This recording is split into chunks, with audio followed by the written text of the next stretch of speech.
One day, many years ago, an old philosopher was enjoying a walk in the countryside.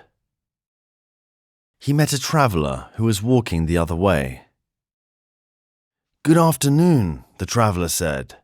"I'm afraid it will be dark before I arrive in town.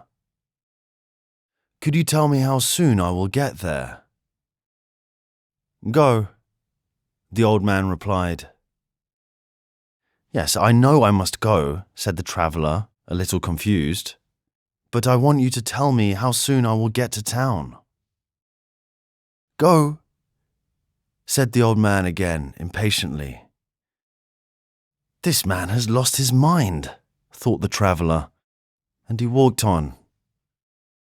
When he had gone some distance, the old man shouted after him, "It will take you 1 hour to get to town." The traveler turned around in surprise. "Why didn't you tell me that before?" he asked.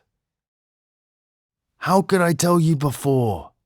the old man replied. "I didn't know how fast you could walk."